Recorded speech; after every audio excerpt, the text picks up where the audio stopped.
final uphill will be interesting. 3.5% in the final 2 kilometers. A tough left-hand turn at 200 meters to go. Doesn't sound like a lot, but positioning and power will both be important in trying to pull out the stage win on a sunny stage 4 at the Vuelta a España. How do top pro teams allocate their resources and their riders between competing events such as the Vuelta, the USA Pro Challenge that just finished up in Colorado? That's a good question. Yeah, it is. Very good. Well, first of all, there are 28 World Tour events on the calendar. They start in Australia in January. They end in Beijing in October. All the biggest teams are required to send a squad to each of those 28 events. And then you have all these other things that their sponsors want, like the USA Pro Challenge. If you're an American team, it's not a World Tour event, but you have to field a team there, because if you're an American team like Garmin Sharp or Radio Shack, you want to be in that race.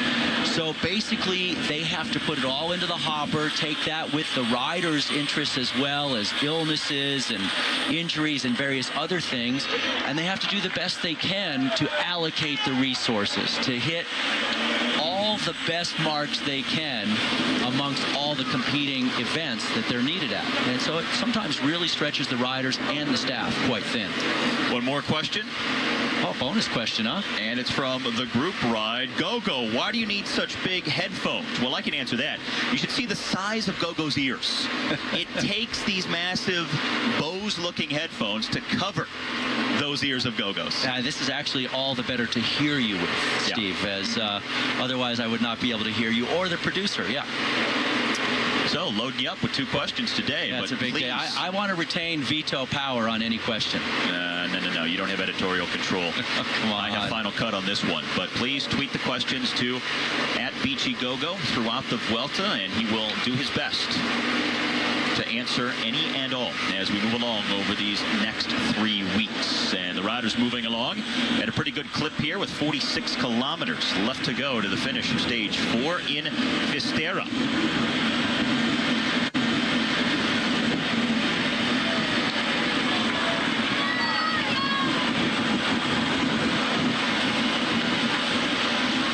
Category 3 climb coming up. They went through an intermediate sprint earlier today. There's also another intermediate sprint coming up at 41 kilometers left to go. But that's all we really have left in terms of things to look for on the road. 1 sprint, 1 climb, and then the finish in Fisterra. And the breakaway still defining the day. And you won't find a better postcard than that. Water couldn't be any bluer, sand couldn't be any wider, framed by the hills of northwestern Spain, the Galician coast. Folks still on holiday over in Spain this time of year in late August. One of the reasons they moved the Vuelta from so far deep in September to starting in the month of August, so more folks could come out and take it in. I think it's been a good move for them personally, because it also really gave the riders a chance to focus more on the Vuelta. With their seasons being so incredibly long, if you bump that Vuelta up a little bit, it helps.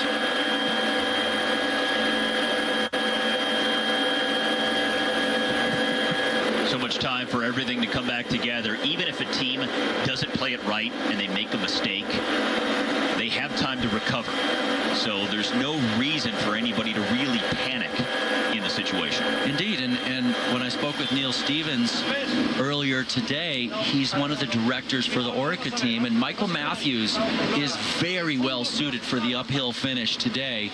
He just has to get over this climb of the Mirador de Ezaro.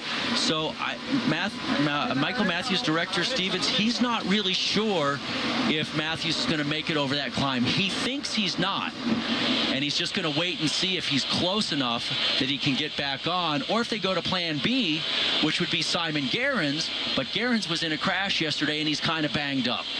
Now riders grouping together at the front here with the gap coming down close to 1 minute now. And 2 kilometers away from the top of the climb for our leaders. So it's going to really get steep here, leading heading up to the summit at 34.4K left.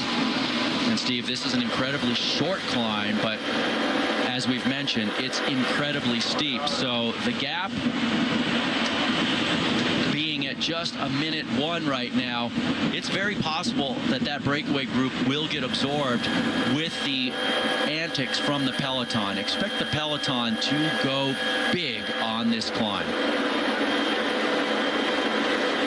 I don't think there's going to be any games with letting the breakaway dangle at this point. They're either going to get caught on the climb with the battle behind, or they're barely going to hang on. Front of the race, Rasmussen, Vanender, Day, Weiss, and Vikinen. They've been out front since the 12-kilometer mark into the stage. Now down to just over 35 left, and their gap is under a minute. Come cascading down even more on this climb. It's the last significant road feature between them and the finish of today's stage 4. And this is one of the most harsh climbs, and there it is. You get an idea of just how steep it is, with a Day leading the group of 5 off the front. But I think their time is numbered right now. Vikinen at the back. Yeah, Rasmussen already coming off. Yeah, so is Vikinen, the Finnish national road champion in that special jersey.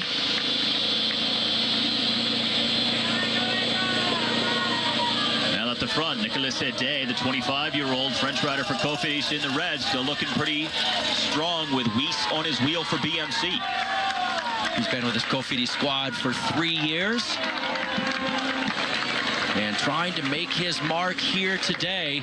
But looking back, they know that the general classification battle is going to come charging behind. All right. Chris Horner is in a red jersey on the left-hand side of the road. He's got his teammates at the front of this peloton. Johnny Hogerland, Vakon Soleil, they are up there as well. Saw Saxo Bank. And look how much it's stretched out behind them on this very steep climb. Almost 3 switchbacks with riders going through at this point. With the road touching 15% in some spots. Horner's in the red jersey, middle of the screen, left-hand side of the road right now, but near the front. Alejandro Valverde in a green jersey on the right-hand side of the road. Now remember, these 2 kilometers leading up to the top average 13%. One part where it gets up over 20. We've already seen it hit 15. Yeah, indeed. And right now, those guys all just kind of looking at each other, kind of what you would expect, because it's far from the finish line at the top of this climb. So those general classification men having a good look at each other. We may see somebody else really put a dig in and try and spring free that's a little bit further down, that the general classification guys look at and say, you know what, I'm hurting too much to follow that. I don't need to follow that. I'm going to let it go.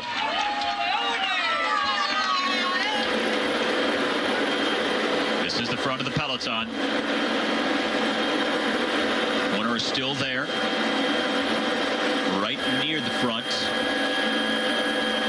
So far, it's just attrition, just guys coming off the back of the field, Steve. And a Day, maybe he's thinking he still has a shot to stay over the lead of the field, over the top of the climb. Day, Weiss, and Vanender are the 3 riders here. Day for Cofidis, Weiss for BMC, and Vanender for Lotto Betasol. They've dropped 2 from the original 5-man breakaway. Weiss had his birthday yesterday. Turned 28 years old, so maybe he's just getting a little day-late celebration here. Now Vanender struggling. Oh, he just cracked. And that's what happens on these really steep climbs like this. You really can't get into a rhythm. You just struggle the whole way up, and they're barely moving, really. And when you crack huge, and now it's getting even steeper.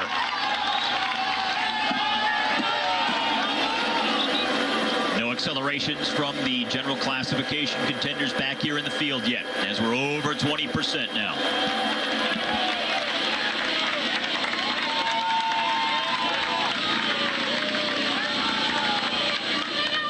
Movistar, Radio Shack, Omega, and FDJ, the teams out front. This is the attrition at the back of the field. It's so hard to tell, Steve, when you look at the guys at the front, how hard they're going. But you look back here, and you can see the damage that's being done. And they've only been on this climb for just over a kilometer. Weiss now just coming unglued. He's barely pedaling. Look at the bike going back and forth. He can barely keep the bike moving. That's Vikinen. These kind of climbs, literally, you can barely get your feet over the top, and there's the peloton coming upon Rasmussen and Vikinen. Two members of the original five-man breakaway picked up by the front of the main field now.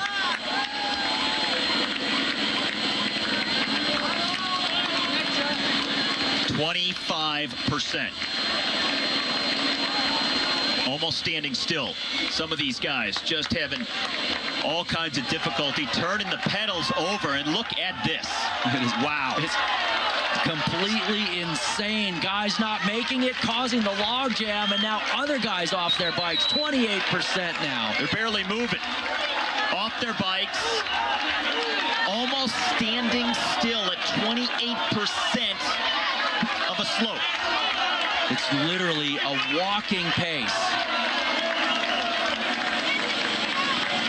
Van Aert now coming back. And a Vaca Soleil rider going forward from the field as Van Aert goes back for Lotto Belisol.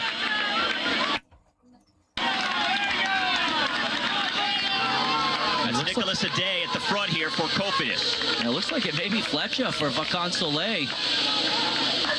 More of a classic specialist than a climber. Aday, the last man from the breakaway. He's at the front of the stage right now, still coming towards the top of the climb. And he's getting very close to the top at this point, Steve. So Weiss a little ways behind him in second place on the road. And then it's the Vaca Soleil rider now in third. Still not up to the top. So far, quite a bit of selection on the climb from the breakaway, but the field content to watch now Edvald Boassenhagen go off the front of the field. He could be a guy who could win this stage. Absolutely. Edvald Boassenhagen, the Norwegian. And he's coming back from that scapula break at the Tour de France where he really lost a lot of training. And when I spoke with his director just yesterday, I said, you know, how much more time does he need to get good? And he says he's getting better every day. Well, watch for him later in the stage. It's a good finish for him.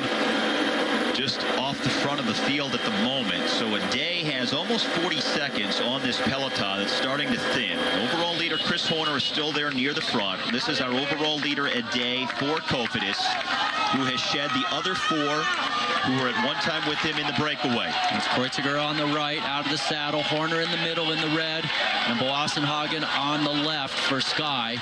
Nibali is just back there in the green, or excuse me, the blue jersey. Nicholas Roach out of the saddle in the green jersey is the points classification leader. Sergio Henao on the right side. Hopefully he's getting his nutrition today. Joaquim Rodriguez is also up there for Katusha in the red and white. And Sergio Henao is a really punchy climber.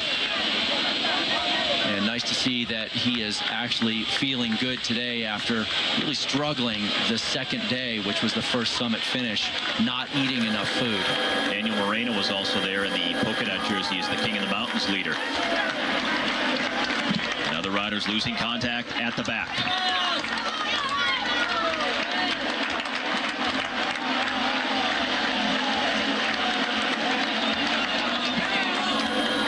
Such a struggle. Tyler Farah was the rider for Garmin there a moment ago, who was trying to hang on. And now over the top of the climb, this is Nicolas Aday on the descent after the 34.4K mark where they hit the summit. And it looks looks like the peloton will be next through. Yeah, they're bringing back Fletcher. Roach is making another move. Nicholas Roach in the green jersey of the points competition leads the group over the summit. Going for mountain points, it looks like there is all he's doing, just sitting up as he leads that classification as well as the sprint classification. And a day with 38 seconds on that field over the top of the climb now, but still a long way to go to the finish. A very long way at this point. A bit of wind exposure up here at the top, and as they get closer to the coast again, they'll get even more wind exposure. Going to be very tough for him to stay away. Vikinen there coming back, the big Finnish blue plus on his back from the breakaway through the field and out the back. So the climb really didn't do much to the general classification riders. They all stayed close with one another near the front of the peloton, and that's where they all are right now after cresting the summit of the climb. So it didn't really do any damage to the heavy favorites. No one really made an acceleration knowing that it wasn't the finish of the stage like it was for stage 12 last year. Yeah, it's what they end up doing. The general classification men look at each other. Maybe you get some other guys that take a big risk and try and go from far out and get a stage win. But at this point, it's just damage control for the general classification men, watching their competitors. And now everyone chasing just this one man, Nicholas Ade of Cofidis, with 33.5 kilometers left to go. He has a 38-second lead as they head towards the Finnish town of Finisterre. But the main field certainly thinned out now, a much smaller group. We'll see if other riders regain contact on the descent. And plenty of time to do so, provided they are not totally shattered by that climb, which hit pitches of 28% at its steepest. The GC favorites together, 38 seconds behind our leader. Ms. Chiruka of Caja Rural who attacked from the field. But not a lot of separation here at the moment. Well, Ade could use a little help right now. He's trying to tell the motorcycle, move out of the way so I can see behind me and get a visual. There's Chiruka there for the Caja Rural team, attacking on the descent of that Cat 3 climb. Used to ride for the Euskaltel squad. He's an attacking rider for sure, and it looks like he is potentially going to make his way up there to Ade. And honestly, Ade needs some help. He will not probably mind having another rider come across. Now they'll emerge from the trees as they head back towards the coast.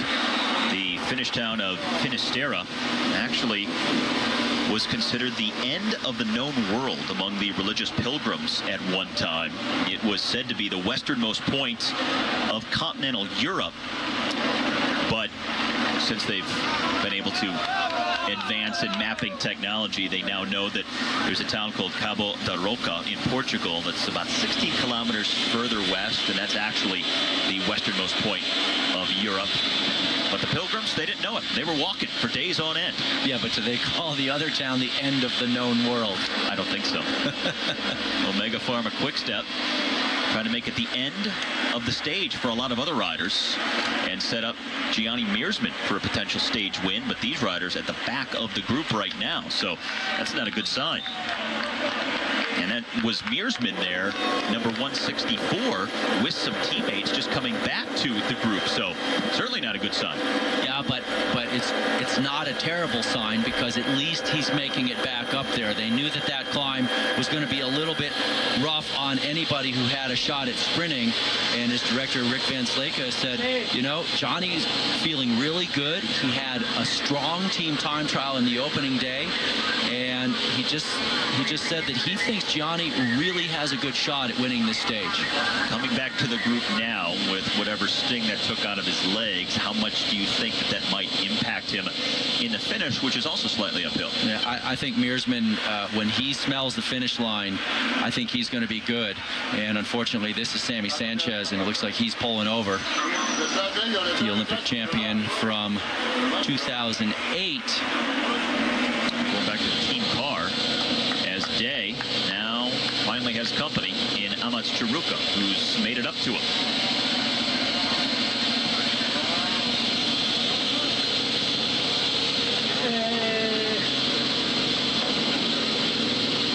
Vale. 28 seconds with 28K to go for these two riders at the front of stage 4. Well, two guys have a much better shot at making this work than one. So, still some downhill to go before it flattens out.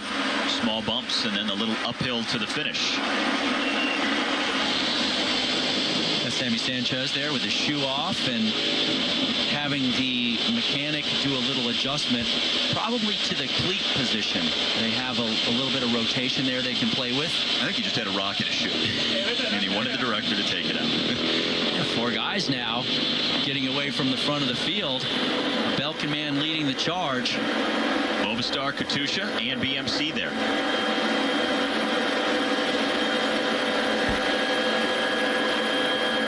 And a group of 5 right here. And these are the guys that are looking for the opportunities. They're looking for the general classification men to shut each other down, and this crosswind to create opportunities to jump away and just sneak away for a stage win. Now the gap now at only 10 seconds, but it is really scattered behind these two right now. It's not just the field that's in pursuit, these small groups coming forward as the pace picks up. And this is today. It was the partial selection on the climb, but then the crosswind and rolling into the finish up and down, where guys may take advantage of the small roads and the wind. Jose Harada is the rider from Movistar in the dark colors there with the green helmet going to the front. And Angel Vicioso on the back there for Katusha. Right in the middle of that group was the Belkin rider, was Luis Leon Sanchez. There's another guy who has a very good finishing kick on a slight uphill. Warner's pretty far down in the middle of that group right now. Looks like he's on the left side of the road there. Kind of buried a little bit. And now we're going to have a couple of groups come together off the front and make it 6. Now these guys may have a shot. Well, they got to all work together. That's always the key. Some of the major teams represented in the move: Movistar, Katusha, BMC. Aguanta un poquito todavía, Uri. Field in the distance behind them. Still not a huge gap, but if they start to really crank it, we'll see how much leash they get. Well, and Steve, with the crosswinds and with the somewhat narrow roads, a lot of these guys back in the peloton are not getting the draft, so they're not just getting sucked along. So a lot of guys are suffering and using energy. And that breakaway group, everybody's going to be riding together and sheltering their compatriots in the break. So Valverde is up there in the white jersey. He's 4th from the front. Chris Horner, who has 2 teammates at the front, is much further back. He's in the middle of this group. Don't even see him at this point. He's so far buried in the middle of the peloton. 19 seconds from the stretched out field to our now small group at the front with just under 26K left. Earbuds, never hurt, never fall out, never stop. 24 kilometers left to go. The margin still at 19 seconds. So that 6-man group that has just formed from the peloton is not really gaining much of an advantage over the field right now. They haven't been able to expand on the lead. So far, Radio Shack just keeping them in check with 2 men at the front of the field. Radio Shack doesn't have to catch that group, but look at Jaroslav Popovic just ripping it right now. 72 kilometers an hour, well over 40 miles an hour. He looks back and says, oh, whoops, I gapped off the rest of the peloton. I actually want to be pulling them behind me. Gives him a chance to take a sip, though. Catcher's breath.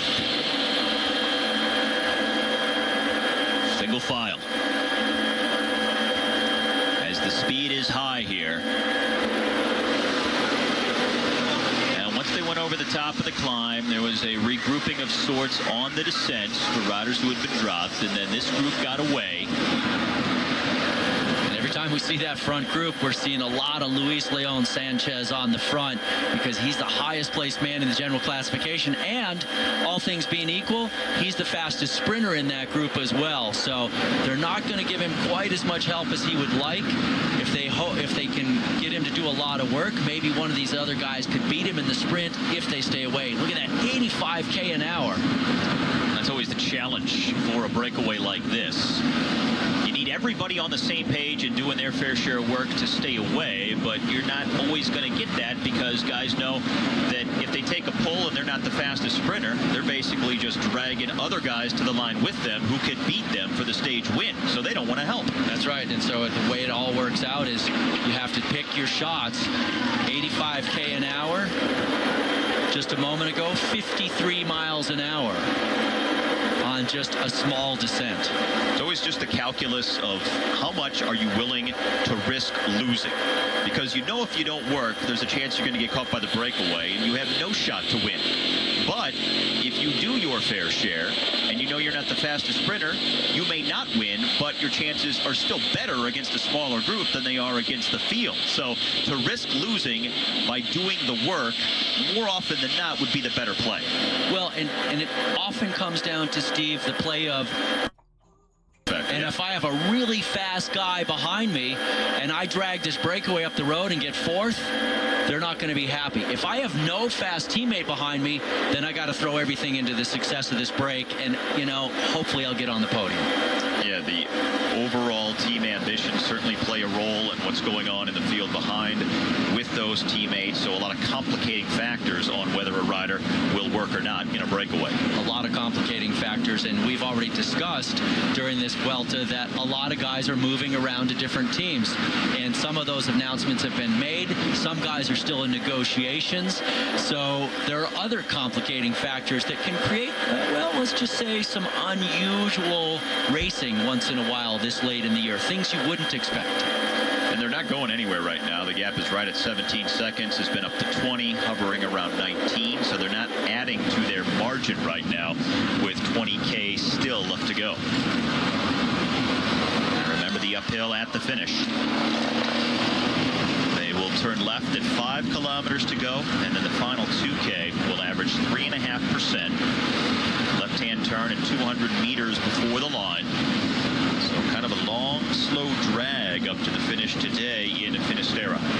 And today, the man on the back is the only man who survived from the early break of 5 over the climb, the brutally steep climb of the Mirador de Izaro. But the other 4 have come up to him, and so Horner's that's back what you at the want. front here. Horner's back behind his teammates at the front of this field. And now he's got more than 2 guys on the front as well.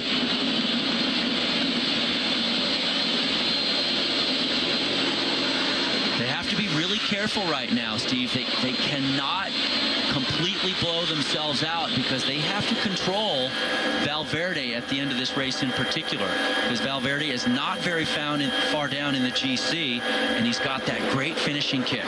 24 seconds behind Horner as the day started. And Horner right now with 4 teammates in front of him, 1 behind. And Alejandro Valverde 4 wheels behind Horner at the moment at the front of the field. And the gap coming down to the breakaway, just 12 seconds with under 19 kilometers now left to go on the day.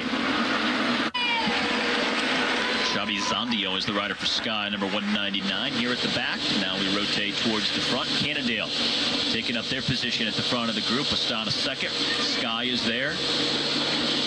Radio Shack has disappeared back into the group a little bit now. Coming up on the final 3K.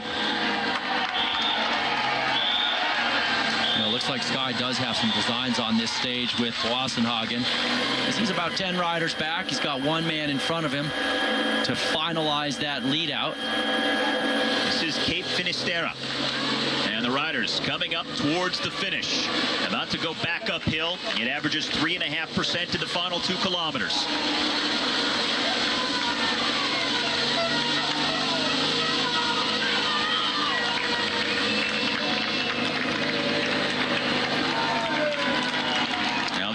Astana team of the former race leaders, Vincenzo Nibali and Yanni Brajkovic, the team with the most riders up at the front right now. And Steve, they're just about to start that uphill drag to the line. It's not steep, but it just takes a little bit of the edge off, and there they're starting to gain some altitude. You got to be careful. You got to wait a little bit longer in these uphill sprints. Now people are looking around, waiting to see who's going to attack. You know somebody's going to try to make a move, and look at the spectator sitting in the gutter there trying to get out of the way. That's not a good place to be if you're trying to get a photograph, I can tell you that much. Argos coming towards the front now in those white jerseys. Astana in the turquoise. Katusha up there. Vacan Soleil as well.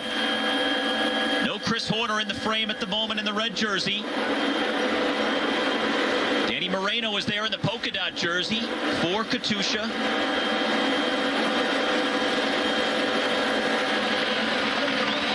It's just sort of a grind here for the guys, but they do have a tailwind.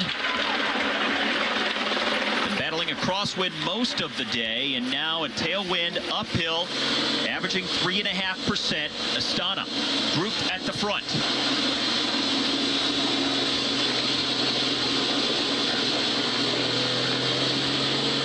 Brajkovic just pulling off now. Paulo Tirolongo coming to the front to keep that pace high for Nibali, so Nibali doesn't get swarmed. Now Danny Moreno sitting third wheel in the polka dot jersey after 4.5 hours. Looks like Wout Poels, maybe Westra as well there for Vacan Soleil riding near the front. Caja Rural rider trying to make his way up. BMC is not too far away. Cannondale still has a rider. And Movistar with a man about 4 or 5 wheels back. Very tricky finale here to control for these guys with this uphill. Guys, they tend to run out of a little bit of gas in the lead out, and then you get swarmed from behind, and everybody loses control. Long drag in the final 2K up to the finish. There's Horner in the red jersey, right-hand side of the screen in the middle of the pack. Right about there. Kilometer and a half to go. Tirolongo at the very front. A few Sky Riders are there. Sergio Henao is one of them. Boassenhagen, I see him on the right side of our screen, but he's still pretty far back, but there's a lot of time to still move up. Gianni Meersman is there for Omega Pharma Quickstep, it looks like on the left-hand side of the road. Nicholas Roach is there in the green points jersey, about 5 wheels back, it looks like. Juan Antonio Flecha now making a charge. He's going to the front. Our first attack on the final climb, just outside of 1K from the finish. Flecha, the aggressor in other stages, back on the attack here today. The first Argentinian to ever win a stage at the Tour de France. Launched a move yesterday. He's on the attack again today at the end of stage number 4. And that is Jose Herrada for Movistar in the dark blue with Danny Moreno of Katusha right behind him. Boassenhagen still up there toward the front, 6 wheels back, biding his time for Sky in the black and blue. Now they're looking around now, waiting to see who's going to lead the chase. And that's what happens. Now Moreno opening it up. Moreno second to Flecha, who's trying to hang on, but he won't do it. Moreno comes up to him. Danny Moreno in the polka dot jersey, the teammate of Joaquin Rodriguez, blows by Flecha. Moreno absolutely on fire. I don't think they have any time to catch him. This man has got a stage win in mind. What an acceleration by Danny Moreno. And this Cancellara leading the charge. Trying to reel him back in at the corner with 200 meters to go, but Danny Moreno has a little bit of a gap. Can he hang on? Daniel Moreno coming up. Final 50 meters. Cancellara trying to drag it back. Danny Moreno, wearing that King of the Mountains jersey, is going to hang on for the stage win in the 4th day of the Vuelta. Nice charge there by Cancellara as well. Order coming across safely ensconced here. No big worries for him. A great finish there by both Cancellara and Moreno. Moreno gets the stage win. Horner keeps the race lead after 4 days of the Spanish Grand Tour. And Joaquin Rodriguez there giving the hugs to his teammate, Danny Moreno, the winner of stage number 4. It didn't look like like he wanted to lead it out, but then once he did, Daniel Moreno just blew away the rest of the field. They eventually started to reel him in closer to the line with Fabian Cancellara in second place, but the man in the polka dot jersey had enough left to hang on and win his second ever Vuelta stage as he wins stage 4 here in 2013 after capturing a stage a couple of years ago in 2011 as well. And Steve, he's a multi-talented rider, 5th overall in this race last year. Earlier this year won the Flesh Wallone Classic. He's got a lot of different talents. This time the timing was perfect and Cancellara couldn't get him. A surprising lead change, even though Horner and Nibali finished in a big bunch yesterday at the end of stage 4. The Italian is now back out front by 3 seconds on the American as we move in to day number 5. But Horner unfazed by the developments. Chris, for once I think it is literally true to say that losing the red jersey is the end of the world today. Is the end of the world? That's where we are. I don't know about the end of the world. For me personally, it's not a bad thing to lose a jersey. We're talking a few seconds, and so it's actually better for me now. No, I don't have to do any more interviews after this interview with you until we get to the mountains, and then in the mountains I either climb good and take the jersey back, or I fight for a place on the general classification. But in general, for the sponsor, it's a terrible thing to lose a jersey because it's fantastic for them to see the red jersey every day. But for me personally, it's almost better to go without the jersey. This is the talk of a man who is serious about winning this Vuelta a España. Yeah, I have good legs. They're really, really good legs. And so if the team takes care of me the way they can, then I'm sure I'll have a fantastic Vuelta. The ruling for the red jersey caught some people by surprise, including the man who took back the red jersey, Vincenzo Nibali, who didn't even know that he had the race lead once again. He was on his way back to the team hotel. The race organizers had to get a hold of him, call him back to the podium so he could participate in the ceremony as the race leader.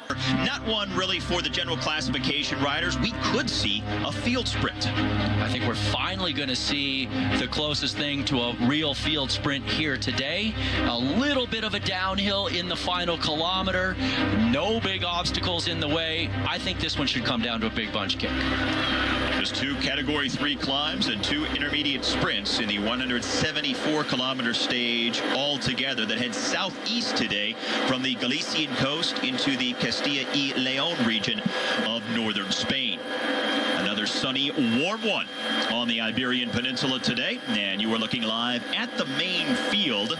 There is a breakaway up the road, and it's gotten the largest gap we've seen so far in the first several days of racing. At one point, it was 10.5 minutes ahead of this main peloton here. And as far as what's at stake, you have the mountain points, of course. First really true sprint stage of the race. And the red jersey could be up for grabs. Time gap still relatively small at the top of the standing, so with time bonuses for winning the stage, we could possibly see it change hands. But on balance, you gotta like Nibali's chances of hanging on to it at this point with likely sprinter stages over the next few days. Indeed, I think that it would be a pretty big surprise to see Nibali lose the jersey. It's not as tricky a finish as it was yesterday with the last 2.5 kilometers going uphill. Not steep, but enough to create a little bit of separation there, which caused that jersey to change shoulders. Now, some aren't totally convinced that it's going to come down to a sprint. And that's because even though it's just those 2 Cat 3 climbs out on the profile, the road isn't flat on the run-in to the finish. It's undulating. There are some turns, and it's that unpredictability that the organizers have built into a stage just like today that makes it up in the air, that just leaves that X factor dangling out there Sometimes in a Grand Tour you have a stage where it's flat and you know it's going to come down to a field sprint. Today it's a likely sprint, but you don't know for sure. That's right, and there are three primary teams that don't want anything to stay away today. That would be Garmin Sharp with the American Tyler Farah, Quick Step with Johnny Mearsman, and of course you don't want to forget Orica Green Edge that has Michael Matthews. Those are probably the three marquee sprinters in the race. Had a 5-man breakaway each of the last several days. This is the signature move here today with 65 kilometers left to go. The one name that popped up on the screen that you might remember is Nicolas Adet, the 25-year-old Frenchman for the Cofidis team. He's been in the breakaway the last 3 days and certainly was the most aggressive rider from the breakaway yesterday. He was in 3 separate moves throughout the stage. Tony Martin of the Omega Pharma Quick Step team, the German, back in the field here. But as far as that breakaway, as you might expect, nobody really threatening the general classification. Well down in the overall stand. And in fact, Nicolas Adet, 20 minutes back, is the highest man in that breakaway group on the general classification. Now the overall jerseys right now, Danny Moreno wearing green. He's leading the points competition after his win on stage 4 yesterday. Nicholas Roach, winner of stage 2 in the polka dot jersey, leading the King of the Mountains. And of course, Vincenzo Nibali back as the overall race leader for the 2nd time, wearing the red jersey today. As we dip inside of 65 kilometers left to go to the finish. They just went through the first of the 2 intermediate sprint points on the day, and here is Nicolas Adet. Well, he rode so hard yesterday. In the first breakaway, once that came apart, he was on his own. Then other riders came forward from the peloton. He joined them. That disintegrated. He was still out front by himself all the way until late in the stage, but still has the legs to be out there once again on stage 5 here today. Yeah, he's got to be feeling pretty darn worked over after the big day he had yesterday. But some guys, you'll see them day after day. They just get in that habit and they just keep going for. Now the field right now content to let that breakaway hang out there. Very settled for the day right now, and we are underway with our the Vuelta here on Universal Sports. Tips coming up here on Universal Sports at the end of September in the heart in Florence. Some gorgeous scenery, and as we see some rain for the first time coming down on the peloton here in stage 5, something to note about the World Championships is a lot of different that it's a good course for them. Not the true sprinters, but there are a lot of stage racers, there are a lot of climbers, a lot of the marquee names in the sport, both on the women's and the men's side, who really like the course in Florence. It's typical of a road race at the World Championships to have a circuit that has some climbing and just throws quite a bit of unpredictability at the riders. They want to make it a type of race that allows a lot of different riders a chance to win. They're always very under control. So our leaders now on the lower slopes of this Category 3 climb, the Alto de Padronello. Not a particularly difficult climb, an average of 2.5%, so it's not going to make a huge selection. It does get steeper towards the top, but most of the sprinters should be able to get over without any problem. Still a long way to go to the finish once they get to the summit, but for the first time we're starting to see raindrops falling on the peloton here, with Garmin Sharp leading the way for Tyler Farah. Johan van Sumeren back to the front. He's been up there for a bit later in this race, doing some big turns on the front. 20 minutes down in the general classification, he sits, but that's not what he's here for. He's at the Vuelta to ride in the service of Tyler Farah on these sprint days, to bring back those breakaway groups and get his sprinter in a position to win. An intriguing dynamic, because we've seen Garmin Sharp most of the way riding at the front to control the gap to the breakaway. When you have a stage that you feel is going to come down to a field sprint, and you have a few different sprinters who have a victory in mind, how do you get different sprinters' teams to share the load? How do you determine which team is going to do the riding at the front? Because so far it's been all Garmin Sharp. Well, there are two things that come into play: bluffing and showing your hand and making, talking with other teams. And so sometimes it's just the first team that goes to the front and says, we want it. Then the other teams sit back and say, okay, they've shown the interest and we're going to let them work all the way to the end. A lot of times what will happen is before you put your team on the front like Garmin Sharp has done, you'll get with the other sprinters teams and you'll say, hey guys, Omega Pharma Quick Step, you've got Johnny Mearsman. Orica Green Edge, you've got Michael Matthews. Why don't we each throw 2 guys in up here and bring this break back together? So far, it's been largely Garmin Sharp. Orica does have some men up there who've been lending a hand. Yeah, but we have not seen a lot of the Omega Pharma Quick Step on the front today. And they've done some work in the other days, but so far have come up a little bit short. Now, this main field not yet on the climb. Our 5 leaders have started the Category 3 climb, but not this group.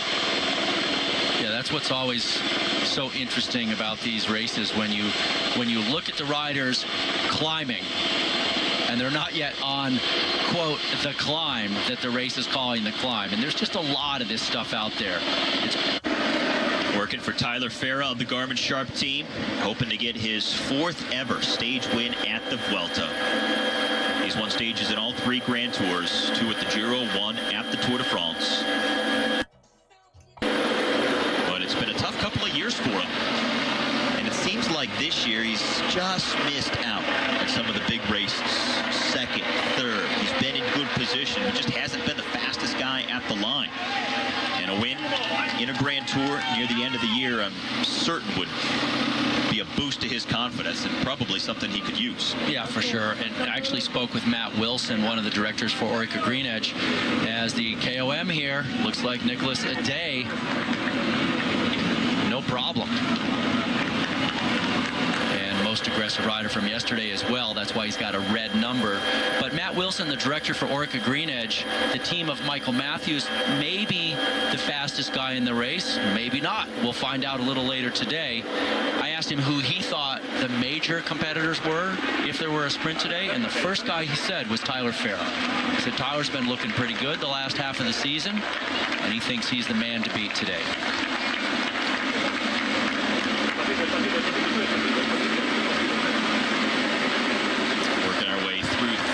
Towards the front.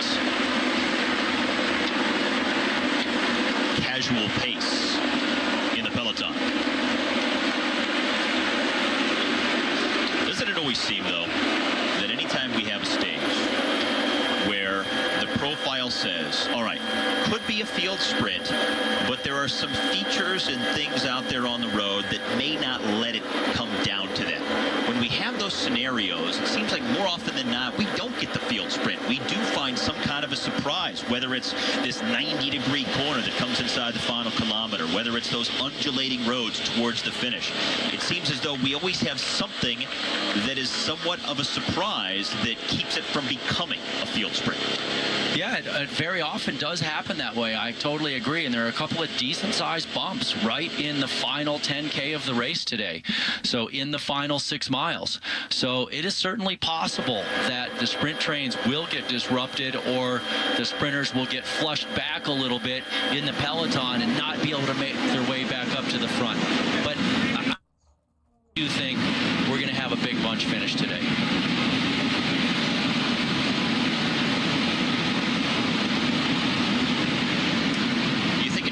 Dynamic at all that we don't have some other top sprinters in this race like a Mark Cavendish or a Marcel Kittel, guys like that who are right now the fastest riders in the sport and whose teams are so dedicated to them in terms of a lead out? Do you think that has an impact on whether or not a stage like today comes down to a sprint? I don't think it really does. I mean, look at Van Sumeren on the front in the rain. Look at his face. Yeah, it may be pretty easy sitting in the field, but he's putting in a massive amount of work up on the front. And now we got a man back here with a wheel problem. It looks like he's maybe asking for an entire bike. I don't think it's going to make a big difference on a day like today.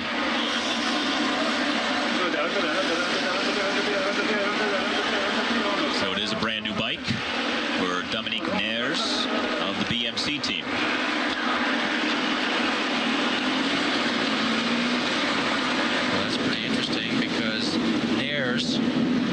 was the man that was 22nd yesterday, and he was the guy that was 1.01 seconds behind who was 21st, and that's what caused the gap.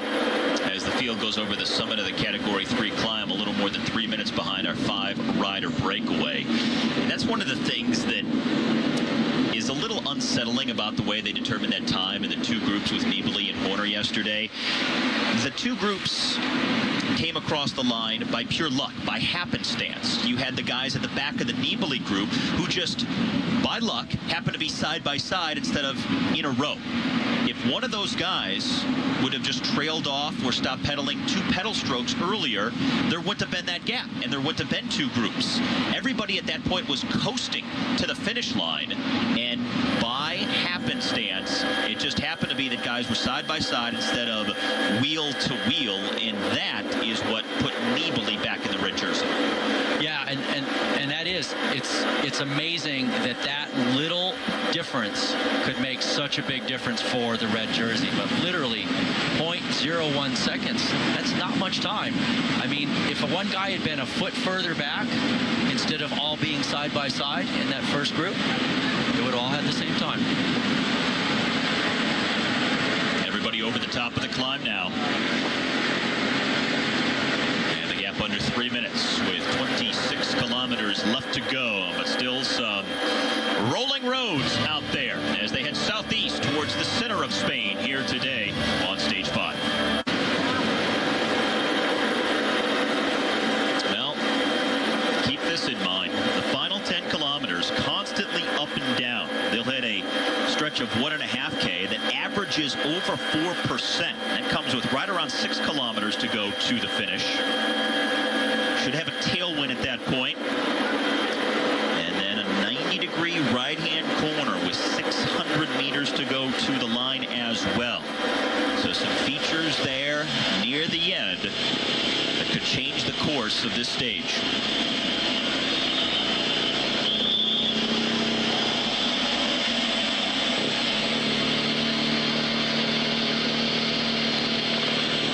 Intermediate sprint coming in just about 2 kilometers.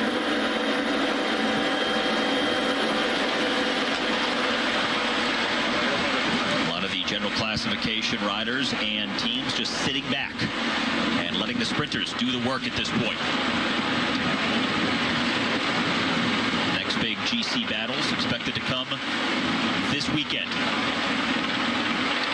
I'd be real curious to see if we get the Argos train lined up at the front at any point here in the next handful of kilometers with Warren Barguil, their Frenchman, who is a pretty fast sprinter, young guy, and he's really in this Vuelta as part of his development. The Argos team bringing a bunch of young guys to this year's Vuelta.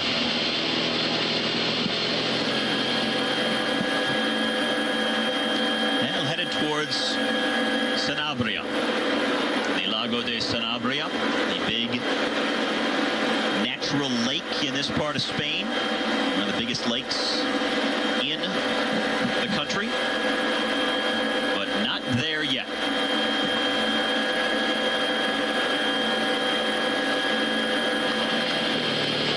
Still with some business to finish off, and that is bringing back that breakaway. But Orca Green Edge very intent now. Just about all their riders at the front of the peloton to try and bring back these 5 as they hit that intermediate sprint point. Portier, 24-year-old Frenchman, first through for the FDJ squad.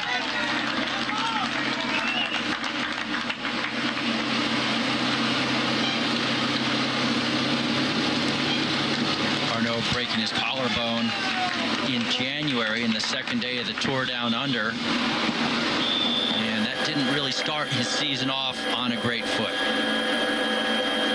Now, a lot of times when you get injured early in the season, you're playing catch-up the rest of the year because you don't want to miss a lot of training or a lot of races, so you sometimes rush back and you're never fully healthy. Yeah, it certainly can really make a mess of the first part of your year. Quite often what we do see, Steve, is guys are actually able to recover from a really early season injury like in January, like he did, and come in so fresh mentally and physically late in the season that they can pop off some great results. But some guys just never really get it back on track. Under a minute now from this field to our breakaway.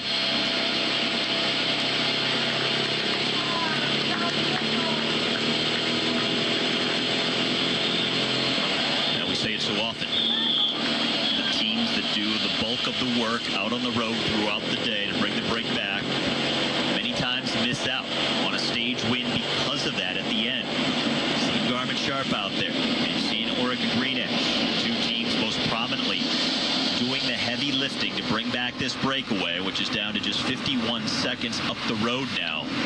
Will it cost them? Will other teams play off their work, exploit it, and use it to their advantage to get a stage win? As Cofidis rider is getting some help back here. Adrian Petit, Frenchman, in the cars as he works his way back to the field with 11K left. Steve, the chase and the lead out are this incredible dance of timing and strength. And if you get up there too soon, you can burn your guys out, and you don't have the freshness for the really high speeds on the run-in. If you get up there too late, well, if some other team takes control of it, they may be going so fast that you cannot physically get your team organized and haul them to the front of the field. And so there's all sorts of problems there. And if you get up there too soon and you don't have the speed, then you get swarmed either way. So it's about timing, and it's not just the same every day. It's different every course. It depends on the other team's goals and everything else. So the Frenchmen get the top honors in the sprint a moment ago. Standings making it official. All right, coming up on the final 10 kilometers, and again, very up and down terrain to deal with. Steve, I do believe that Michael Matthews is the man to beat today. Got a couple of wins in the Tour of Utah, and when I spoke with his director, Matt Wilson, but as the stage was just getting rolling this morning, you know, he was pretty confident that the team was going to be good. And I've seen Matthews there riding very poised. He's a very young guy, but he's got great speed, and a former champion of the world as an under-23 rider. He's really good at the slight uphill sprints. But yesterday he just didn't quite get it because two guys had popped off the front, Cancellara and Moreno. He led in the rest of the group, though. Oh, now here's Portier, the Frenchman, really accelerating now. The main field about a kilometer behind these breakaway riders with 10K left to go. And we finally hit that point where one rider in the move said, enough is enough. I don't want to get caught. I'm going out on my own. This is the 24-year-old who has launched a bid here to go clear of the others. Yeah, taking one of those bumps in the road and using it as a springboard. You can see just how tired the rest of that group was, exploding and splintering into groups. Jurgen van der Walle, the 36-year-old veteran for Lauda Belisol, trying to mark him, but so far it's not happening. Now this young Frenchman missing almost 3 months because of his early season injury, now trying to come back late in the year in a solo move here, leaving his 4 breakaway companions behind with just inside of 10 kilometers left to go to the finish of stage 5. It leaves Simon Gerrans on the front now for Orica Green Edge. As you can see, another of his teammates just peeling off after a big effort. And they still got a ways to go. And they don't have that many guys left on that Orica train. Second rider now on the road is Lauda Belisol's Jurgen van der Walle from the breakaway. A pretty healthy gap between the two here at the front of the stage. Peloton inside of a minute back.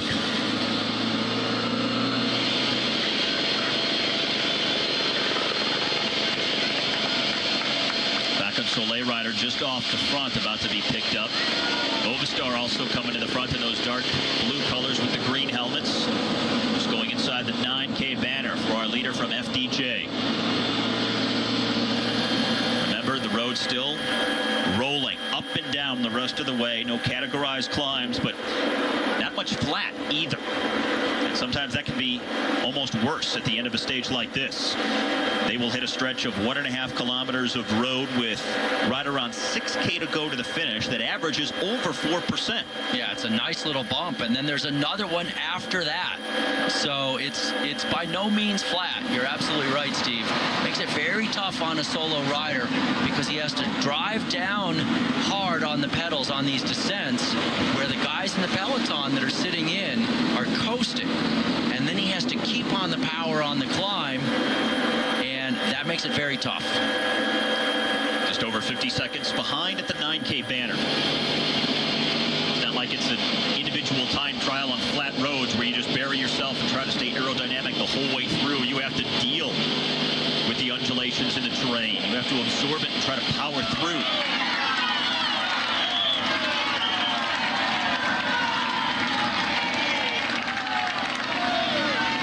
He's doing a fantastic job right now, but it's the uphills that I think are really going to hurt him. And he's about to get to this stretch here.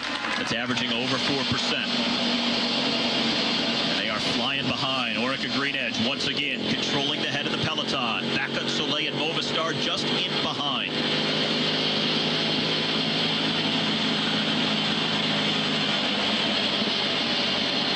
Other riders from the breakaway, no doubt, getting scooped up shortly. This is the only man left at the very front.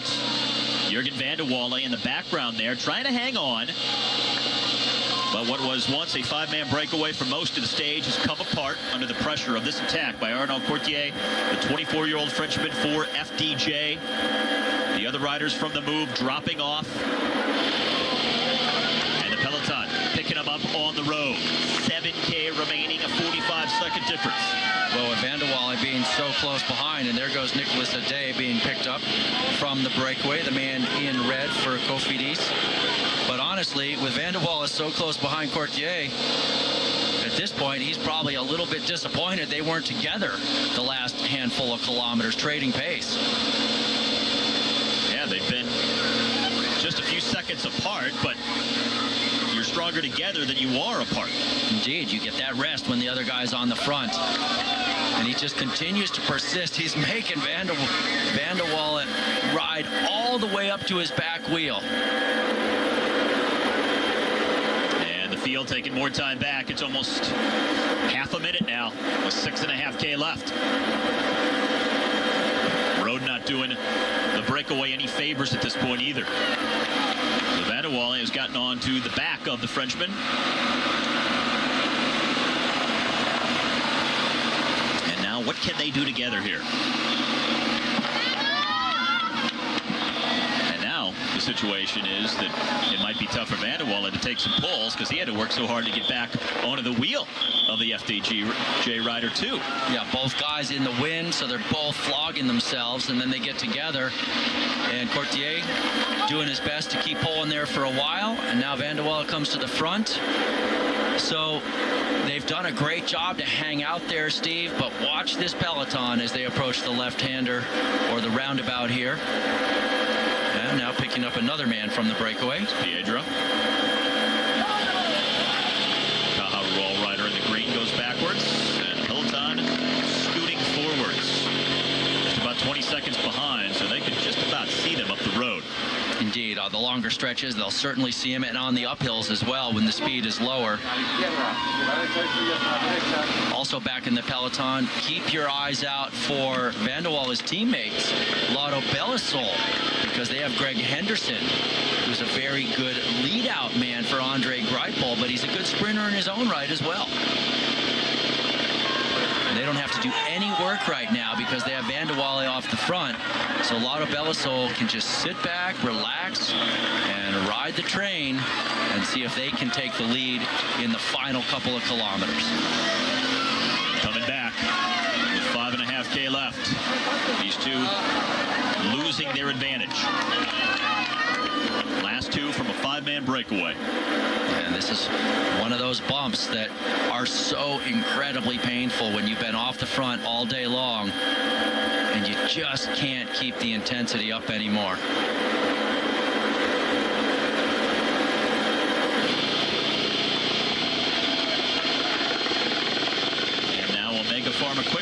the light blue on the shoulders for the first time, really bringing some riders to the front to ride for Gianni Meersman. Yeah, Tony Martin just about to hit the front. And, you know, let's look back at some of the things Tony Martin has done for Mark Cavendish over the years, both on this team and the HTC High Road squad. He was a great lead-out man, not in the final kilometer, but up until that point, because he's got such a big engine. He can get on the front and drill it so fast that nobody else can attack.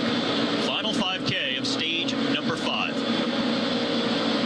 2 leaders with a dwindling advantage. The field just seconds behind. Still some up. A 90-degree corner inside the final kilometer. And Omega Pharma Quick Step taking control at the head of the peloton. It's Tony Martin as he's up there, 70K per hour, between 40 and 45 miles an hour for the chase right now, Steve. And the reason why, when you asked me earlier today what chances I give the break, and I said, a 1/10 of 1%, is just this. They're still out there with 4K to go.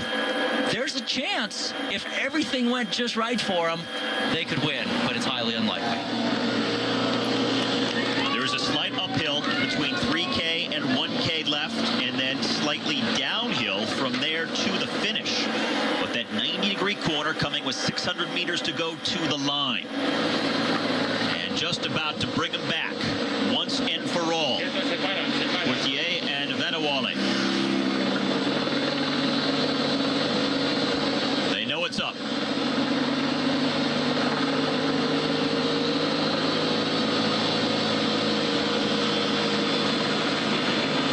Garvin Sharp, Lorica Green Edge, and Omega Pharma Quick Step, the 3 teams doing most of the work today at the front of the peloton. And it's Omega Pharma Quick Step, the team that's at the front when they finally bring back the residue of what was once a 5-man breakaway for most of the stage, and now it's all come back. This is the front of the race with over 3K left. I think residue is the perfect word, because those guys probably feel like residue of their former selves, the way they started the day and all the work they did until they just got caught. So Gogo, does it stay this way all the way to the finish, or are you looking for some surprises maybe from the field before we get there? I'm not. I just am not. Tony Martin on the front is going to keep it fast. He's got a couple of teammates behind him there for Gianni Meersman, so they have strength in numbers. There's a bunch of Orica guys up there as well. See the Cannondale men up there as well.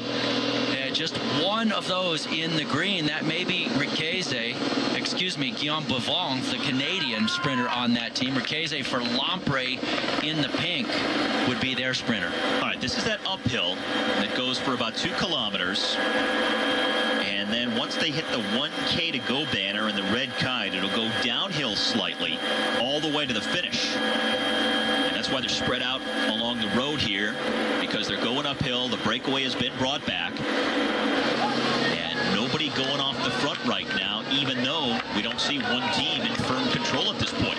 It's faster, I think, than it looks. And there's the attack. Euskaltel. Good luck, buddy, but I applaud the effort, and they're giving him a shot at it. No quick reaction. Well, it's up to the sprinters teams. The other